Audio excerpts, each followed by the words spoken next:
I just want to apologize in advance to those of you who are afraid of clowns.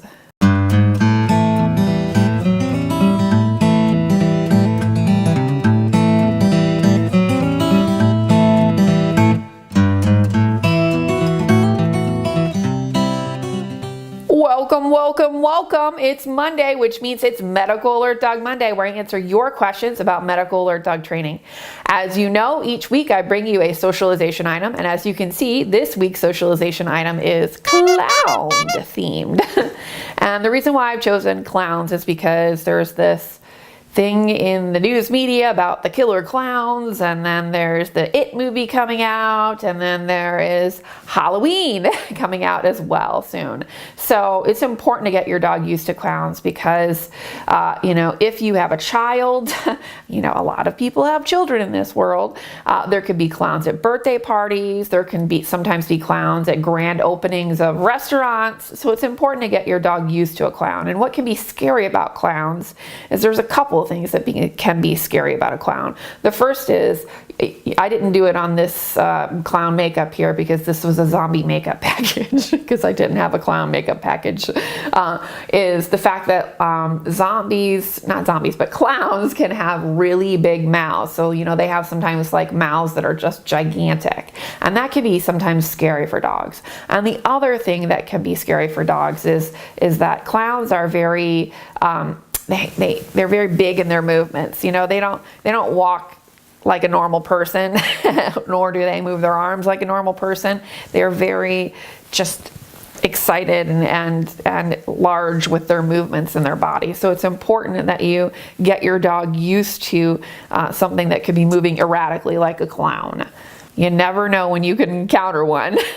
Unfortunately, I had an experience when I was in the Las Vegas airport when I was flying. I can't remember where I was flying to.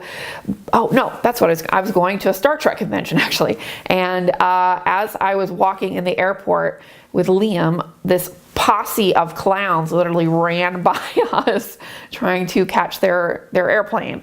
And I'd never seen anything like it in my entire life. It scared the crap out of me, but Liam was perfectly fine with it. So it's really important that you do the socialization early in their puppy's lives and teach your dog that clowns equal food, so that when you do encounter them, your dog doesn't go, I've never seen that before ever in my entire life. Get away from me.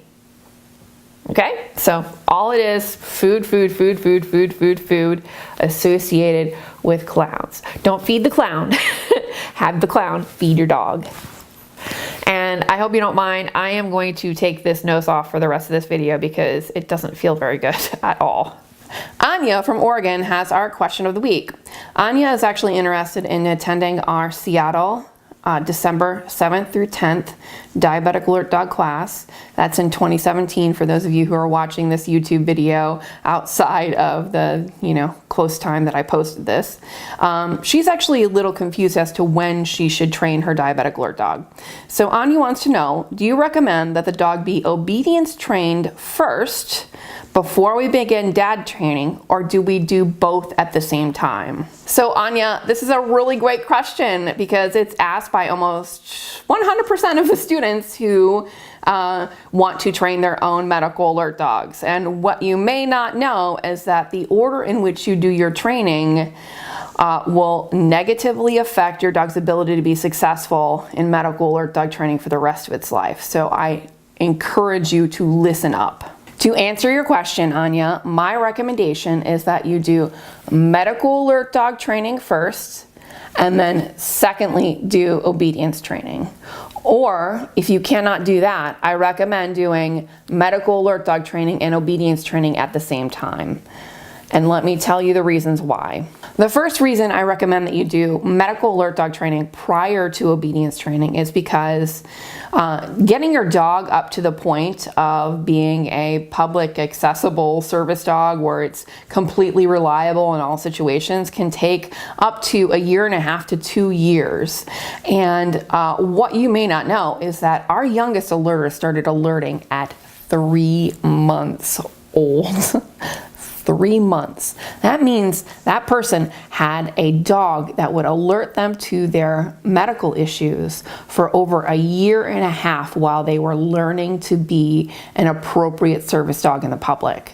So if you wait until your dog is 2 years of age to do your medical alert dog training, that's a year and a half to a year and 3/4 that you could have had life-saving medical treatment and life-saving medical alerts prior to your medical episodes. So, you know, why waste all of that time in your life that you could have had this helping hand in your, or helping paw in your life, just so that your dog, you can make sure that your dog is going to be suitable in public. The second reason why I recommend that you do medical alert dog training with obedience training, or medical alert dog training first before you do obedience training, is because if you do too much obedience training, your dog may be too obedient to learn how to alert properly. So what you may not understand is that a medical alert dog is trained completely differently than any other dog that you've ever trained, and any other dog that probably any of your obedience instructors have ever trained. So medical alert dogs have to completely out of the blue recognize that there's something going wrong with you, come to you and tell you about it. Unfortunately, this is the exact opposite of what obedience training does. So obedience training teaches a dog to not do anything until I've told you to do something. So as you can see, these two concepts are like, they're completely, they headbutt each other. They do not complement each other. So it's important that you understand, you're gonna learn this stuff in my medical alert dog class, that there are some things that you have to do with your obedience training in order to help your dog be successful with medical alert dog training. So again, I highly recommend that you do your medical alert dog training first, or you do medical alert dog training in combination with your obedience training. So additionally, what you may not realize is that dogs who are trained for medical alert have to learn something called intelligent disobedience. So for example, when you're going low, your brain does not work very well. And I've had this happen so many times where my dog has alerted me and I have told my dog to get off of me or leave me alone.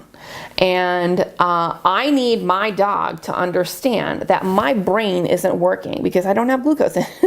My brain is not working properly, and I need him to understand that just because I've told him to leave me alone, then he needs to come back over and over and over again and intelligently disobey me and solve this problem for me. So just because I've told him to leave me alone, he needs to try to escalate his behavior instead of jumping on me, or he needs to lick my face, he needs to, tug at my clothes, he needs to, bark at me, whine at me, cry at me. He needs to do everything he can to get my attention. And if he can't do that, then he needs to go and find someone who will help me. Or after that, he needs to go and dial 911 on a dog phone. So it's important that your dog learn to intelligently be disobedient to you, because when you're low, sometimes you just want to be left the heck alone.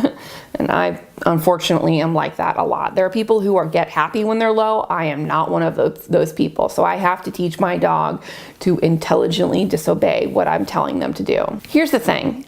Highly obedience trained dogs and dogs trained with especially punitive training methods have a very, very big problem with learning intelligent disobedience, because they've been consequenced for their behavior and they have been taught so much to wait for the owner to tell you to do something and do not do something until the owner has told you to do something. So as you can see, this training, this type of obedience training, is completely opposite of what is needed for a intelligently disobedient medical alert dog that's going to save your life. Unfortunately, I see this problem way too often in my classes. In fact, it happened just in the last class. I had a student who had come with a 1.5-year-old lab who had had extensive obedience training. And despite having used the book that was written by the trainer who I learned some of this training from, this dog would not alert unless the child or the mother got out the meter case. And I'm like, that's not an alert. That is the dog noticing something's going on in the environment. That is actually not an alert. The dog is supposed to tell you before you get out the meter case, before any sort of symptoms happen, the dog is supposed to tell you that something's going on.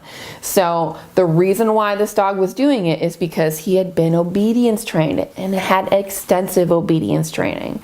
So unfortunately, it will take a lot more time to unprogram this dog's obedience training than it would have if they would have just come to me in the first place to do the original training with me. So please, I'm begging you people, you can save yourself time, money, frustration by doing your medical alert dog training first and then doing obedience training, or doing them in combination with my help.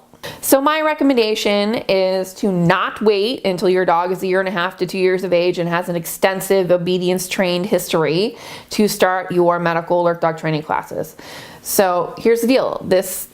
Starting this early will not only improve the quality of your life, because you're going to get alerts for 1.5 to a year and possibly 3/4 of your dog's training to be public access certified, but it'll save you significant time, money, and frustration in your training, because your dog won't have to unlearn all of the stuff that they've learned in obedience classes taught by trainers who don't necessarily understand what a medical alert dog is required to do. So what do you think of my answer? Do you think it's a good idea to wait until your dog is 2 years of age or 1.5 of age and has had a ton of obedience training to start medical alert dog training?